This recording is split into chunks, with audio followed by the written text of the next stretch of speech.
Greetings, guys. This is Azami Wildman Hall. In today's episode, I'm gonna share with you some of my secrets, tips, and tricks that I've learned as a career teacher, career high school teacher, and I think some of it is really going to be a value to everyone, whether you're a new teacher or experienced teacher, just trying to add something to your repertoire. Um, I'm going to start with my first point, which is the single most important thing you can do as a teacher when you're starting to teach them something is you have to answer the essential question, why? Why are we learning this? Why should they care? Why do they need to? You have to create a necessity. I can't tell you how many times I've heard students tell me or adults tell me that, oh, I hated math. I hated math class. You know, I never knew why I was doing it. The teacher never gave a good reason. And I always, as a math teacher, first and foremost, math teacher, having also taught sciences, other subjects, but I give the speech right away that as soon as I can possible that why are we learning mathematics? Because the truth is, a lot of the things you learn in math throughout your K through 12, um, you pass a certain age, you're probably not going to use most of it unless you become an engineer of some sort or some very technical field that requires you to be good with math. Realistically, you're not going to use it again. So why should the students learn it, right? That's a valid question, and it's a question that needs to be answered. So what I try to explain to my students is this. Um, in your day-to-day life, how often do you come across something that you don't understand? How often in your day-to-day life do you come across a new skill or a new problem that you need to figure out how to solve? How often do you need to problem solve? How often do you need to solve a puzzle in real life? And the answer is all the time, pretty much every damn day. If you're leaving your house, right? So this is what I try to explain to students. So, okay, you might not use this math again, but do you think it's a valid skill to learn the art of learning?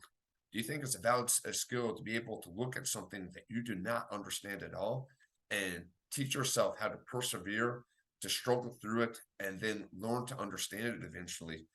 Yes, this is a very, very valuable skill. Essentially, if we're studying something like mathematics, well, we're learning how to think, right? We're learning how to think logically. We're learning how to solve problems. So that's a skill in life that you can never have enough of. Problem solving skills are never not in demand, right? So that's number one. You got to tell them, why are we learning this? And then even more specifically, when the lesson comes up, wherever it is that day, you got to start out like, why are we learning to calculate the slope? Why are we learning to calculate the derivative of something? What's the application that we're eventually going to use this for? Because then it puts into context. Then they're like, okay, this, I'm going to use this for something. It's not just Chinese symbols. It's not gobbledygook. It actually has context. It takes on meaning for them. And then because it has meaning, then it has interest. Then because it has interest, they'll try to focus more.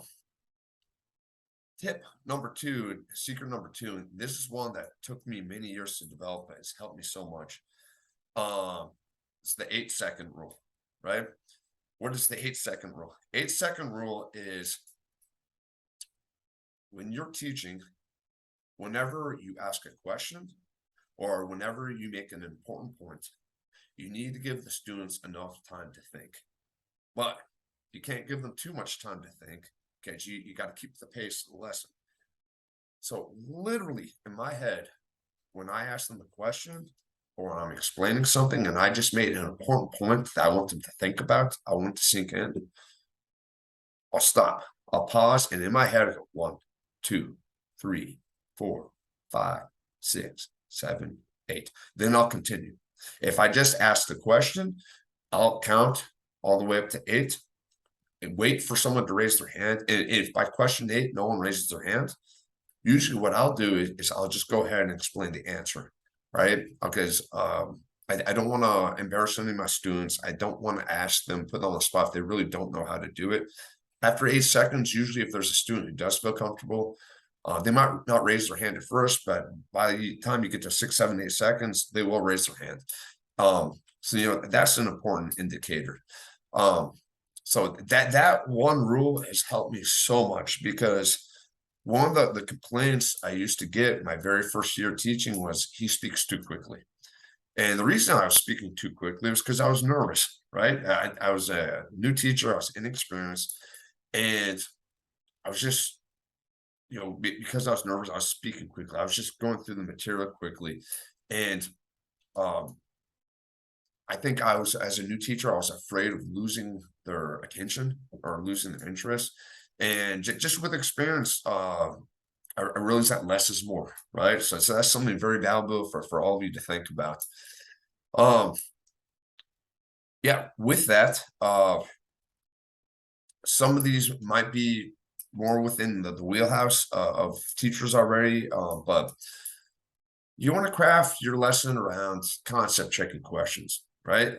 As you're going along, you want to be able to ask questions that won't get them to think, and one will provide you feedback.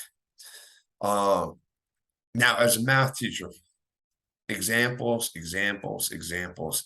My magic number for how many examples I must show before I let them loose and let them start trying their own, 7. Why the number 7? Because according to a lot of popular research, you have to do something 7 times, generally speaking, before it goes from short-term memory into long-term memory. You need at least 7 repetitions.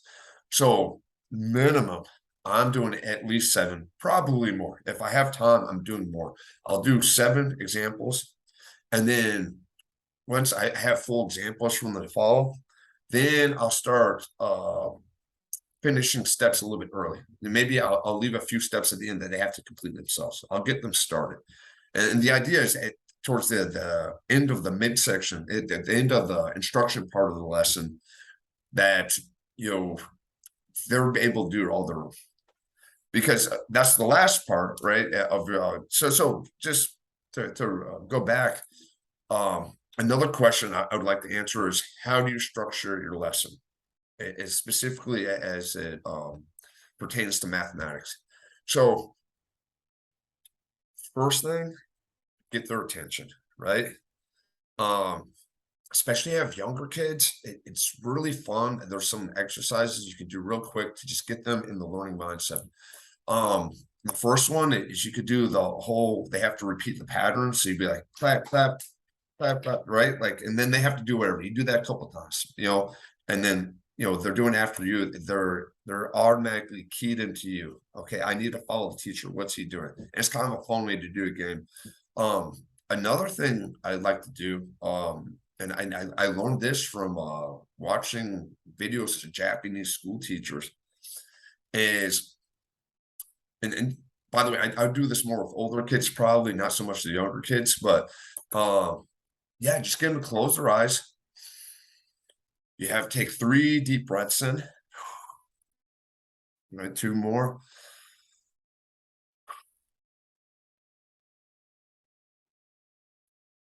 And then you ask them to listen, and then have them identify in their mind, okay, what are 3 sounds that I hear right now?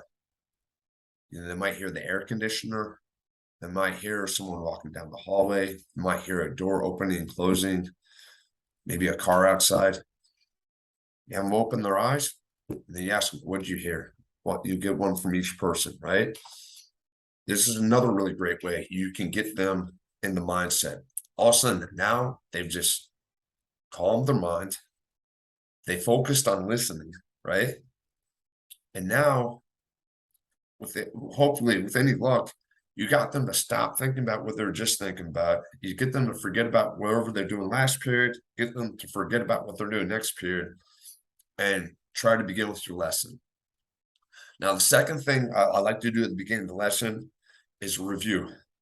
The biggest hurdle to being a good math teacher, or not even being a good math teacher, but just the biggest hurdle for students learning mathematics is confidence. Confidence is the number one issue.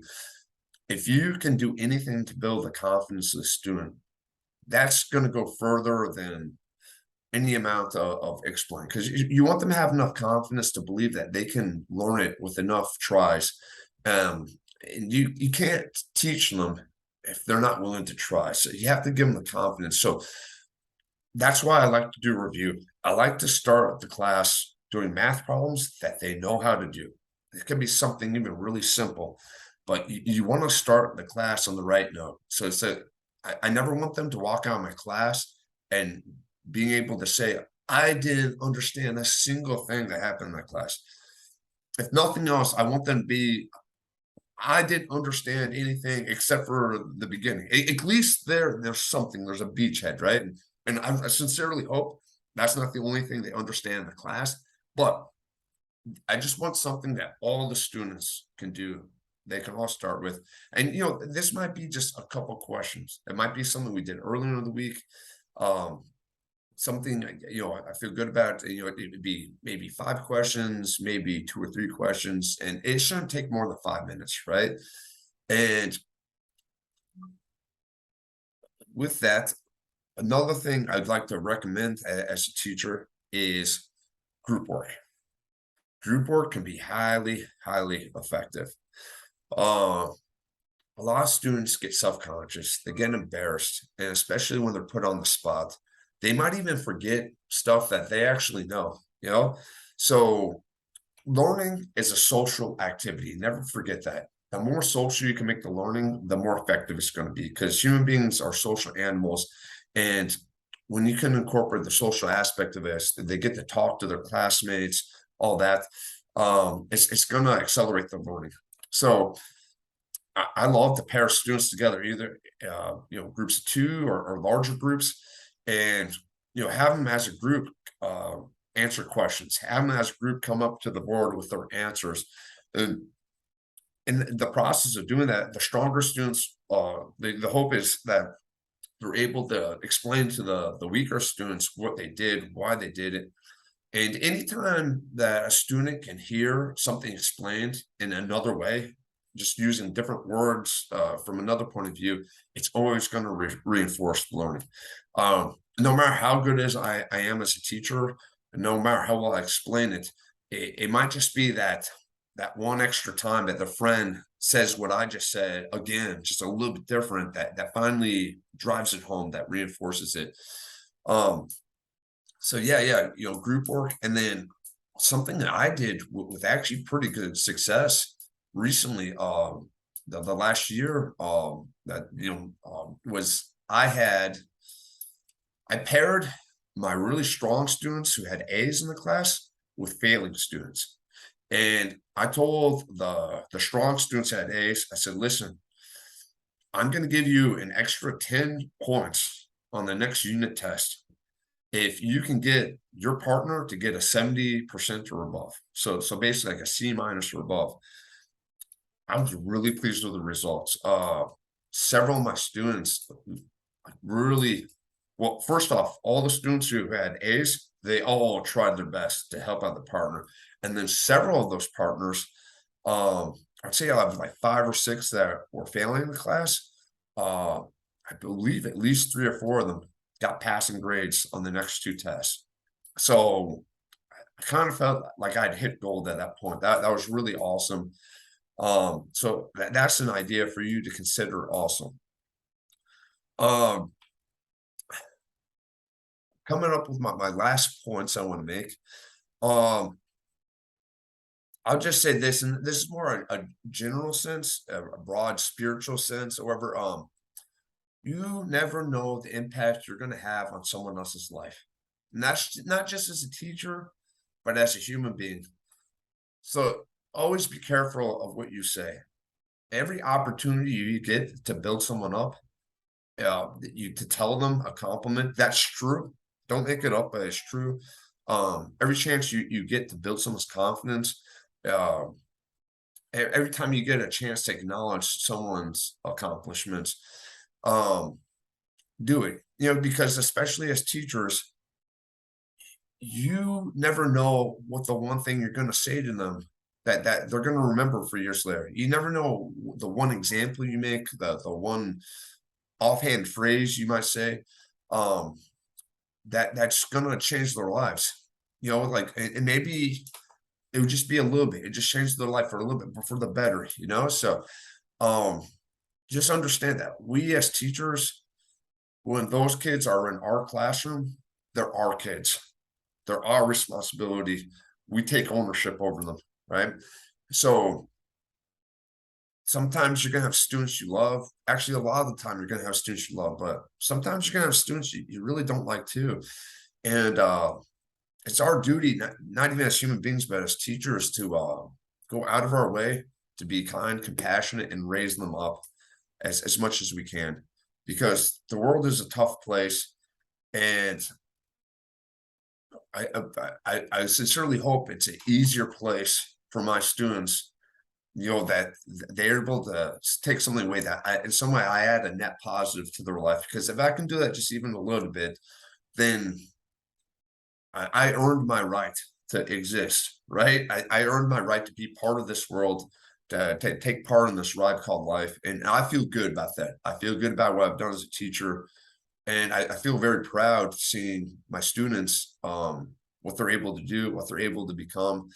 Um, so yeah, just do your best, do what's right, don't do what's wrong. And let's say as teachers, we have this just incredible, tremendous opportunity. Um, you know, we don't do it for the money. We're not paid enough, right? But what we are, our reward is something you can't put a price tag on. And so if you're a teacher or thinking about becoming a teacher, just good for you. Good for you. You know, I'm proud to be a teacher. I'm proud of you. And just keep up the great work. And yeah, if anyone has any of their own comments or ideas that they would like to add in the comments, I would love to hear what other tips and tricks that have been really effective for you guys. But until the next time, this is Avi Wildman Hall, and you guys stay you. Keep on doing what you do. I'll see you in the next video.